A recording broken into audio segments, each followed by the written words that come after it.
Reka twongere dushime Imana yo yabanye natwe muri iki cyumweru, tukaba tugiye kwigana ijambo ryayo kuri uyu munsi wa none. Izina ry'Imana yacu rihabwa icyubahiro. Ubutumwa bwiza nk'uko bwanditswe na Marko nicyo cyigisho turi kwigira hamwe muri iki gihembwe. Aho iki cyumweru dufite insanganyamatsiko ivuga ngo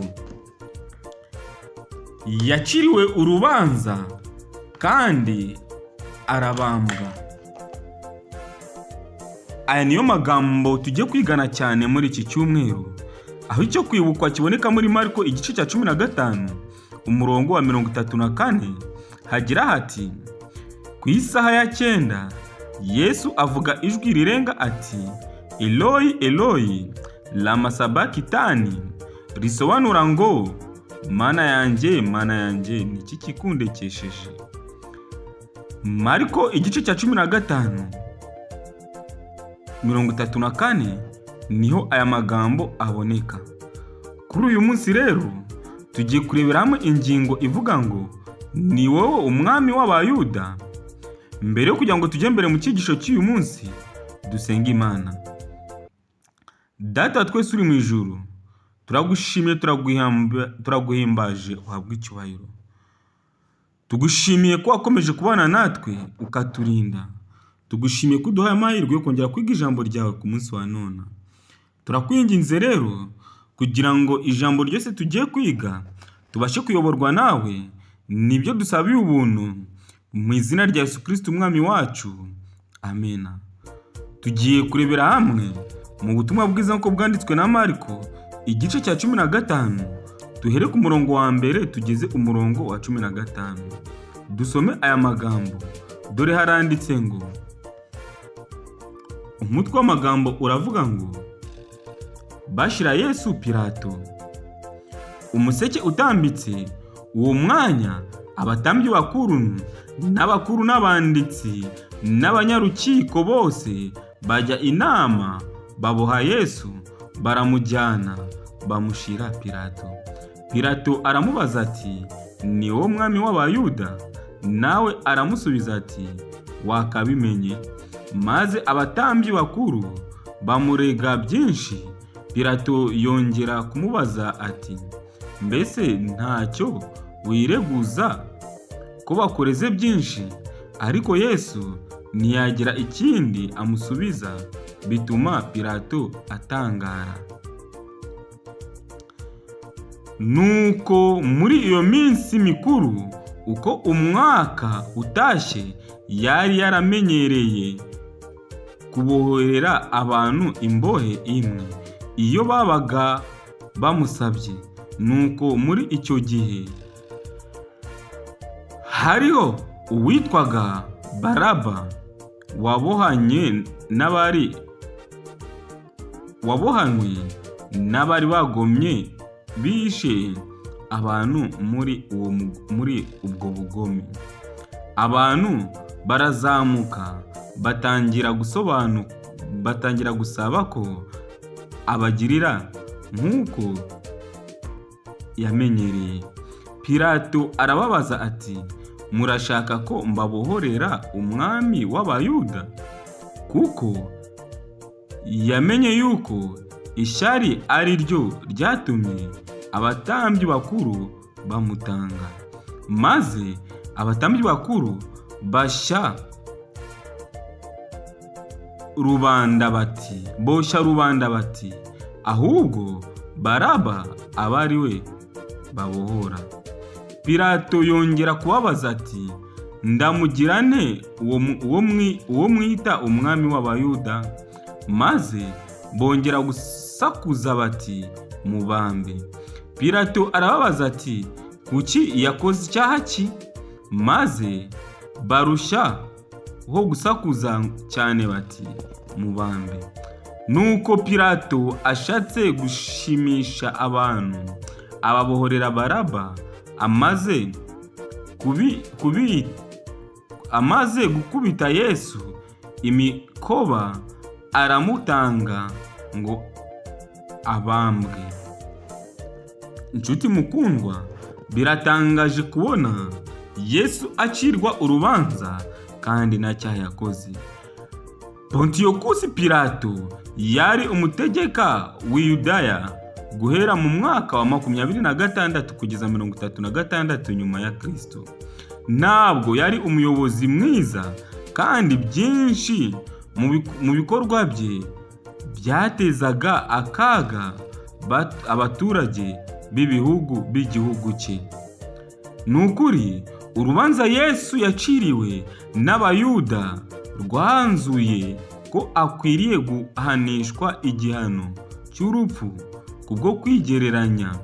Ariko mu gihe cy'ubwami bw'Abaroma, akenshi ntabwo Abayuda baciraga abantu imanza. Niyo mpamvu bajyanye Yesu kwa Pilato kugira ngo amucire urubanza.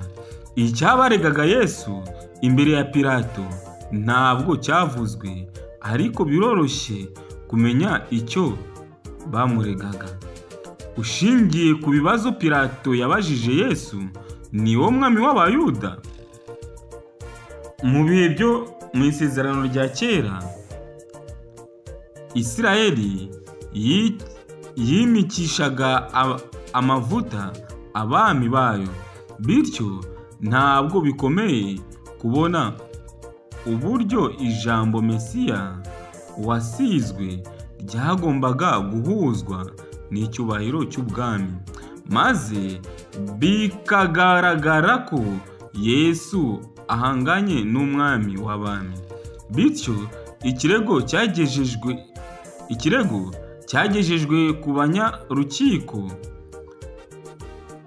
ni ukwigereranya, mu gihe ikirego cyagejejwe ku bategeka ari ukwangisha abaturage ubuyobozi, ari cyo cyashoboraga kwicisha Yesu.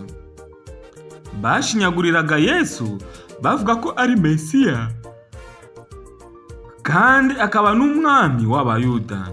Ibirego byo kwigereranya no kwangisha abaturage umuyobozi byari ibinyoma, ahubwo yagombaga kubahwa no kuramywa. Ariko Yesu yakomeje gukora nk'umwami. Igisubizo yahaye Pilato wakabimenye ntigisanzwe. Ntabwo yahakanye ko ari umwami cyangwa ngo abyemere. Iki gisubizo gishobora kugaragaza yuko ari umwami, ariko umwami mu bundi buryo. Muri Mariko igice cya 15 umurongo wa 6 havuga iby'umuhango wo kubohora imbohe wakorwaga mu gihe cya Pasika. Muri Mariko igice cya 15 umurongo wa 9, Pilato yabajije imbaga y'abantu niba bashaka ko ababohorera umwami w'Abayuda, nubwo nawe ubwe atari byo yashakaga. Aha yashakaga gushinyagura. Yavuze ibihabanye n'ibyo ashaka gukora. Nshuti mukundwa, Pilato nawe yari yagiye mu kuboko kw'abashinyaguriye Yesu. Igihe yavugaga yuko bashaka ko ababohorera Kristo, umwami w'Abayuda, mu by'ukuri ntabwo ari kubera ko yashaka ko babohora Kristo, ahubwo yarashinyaguraga. Nyamara muri Mariko igice cya 15 umurongo wa 9 ndetse n'uwa 10 ni icyigisho gishingiye ku gusobanukirwa no kudasobanukirwa. Pilato yari asobanukiwe ko abayobozi b'idini baregaga Yesu kubera ishyari, ariko ntabwo yari asobanukiwe ko binyuze mu kubaza imbaga y'abantu yarimo akinira mu rubuga rw'abayobozi b'idini byateje urusaku mu bantu.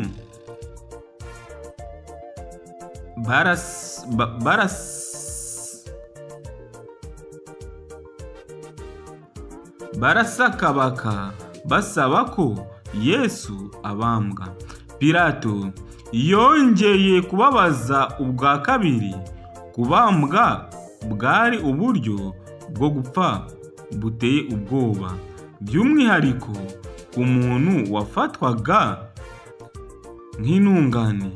Mbega uburyo ari ugushinyagura gukabije kubona umutegetsi w'umupagani yarashakaga kubohora Mesiya, mu gihe abayobozi b'idini bo bashakaga ko abambwa.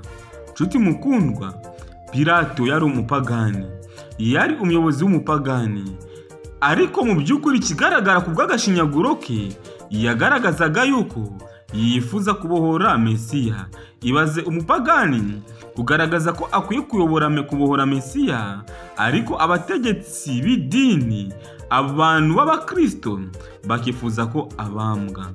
Ni ukuri nshuti mukundwa, dukwiye kumenya umwanya duhagazemo, tukamenya icyerekezo turimo, niba turi kumwe na Mesiya koko, aho tutazisanga natwe turi mu ruhande rwo kumushinyagurira cyangwa kuri kumucira urubanza. Uwamubazaga mbese niwo mwami w'Abayuda? Igisubizo kuri Yesu koko yari umwami w'Abayuda, ariko yabimubajije amushinyagurira. Nshuti mukundwa, hari icyo dukwiye kwirinda, natwe tutazisanga twaguye mu mutego nk'uwo abantu benshi baguyemo ahangaha ubwo baciraga Kristo urubanza. Hari igihe bishoboka yuko ikivunge cy'abantu kivuga ikintu, maze bityo nawe ugahitamo gufata icyemezo ushingiye ku bwinshi bw'abantu bw'ikivunge cy'abantu kiri gusaba umwanya w'igikorwa gikeneye gusaba. Rero dukwiye gushishoza umwanya tuba duhagazemo. Mu gihe cyari cyo cyose hari amahitamo tugiye kugira, tutajya dukora amahitamo dushingiye ku kivunge cy'abantu. Reka ngusabe kugira ngo uhitemo uruhande rwiza rwa Kristo. Ndikabe aricyo ngusabira muri aka kanya, nanjye nisabira mu izina rya Yesu Kristo umwami wacu, amen. Reka dusenge Imana. Data twese uri mu ijuru, turagushimiye, turaguhimbaje, uhabwe icyubahiro.